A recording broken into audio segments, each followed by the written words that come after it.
cabin safety card containing more information about this aircraft is located in the seat pocket ahead of you. Please take a few moments to review this important safety information. We ask your assistance in preparing the cabin for our departure. Check to see that your seatbelt is securely fastened. Ensure that your headrest are in the float position. The tray table is closed and locked.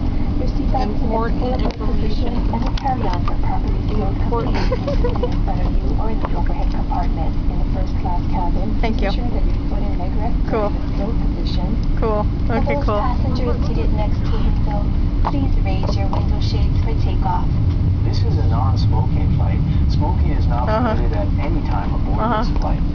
For your safety, our lavatories are equipped with smoke detectors.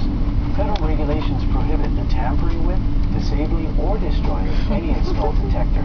If we may be of any assistance to you throughout the flight, please feel free to call upon us. This aircraft is equipped with central air conditioning systems for your comfort. Safety first. Reading light control and the button to slide your seat.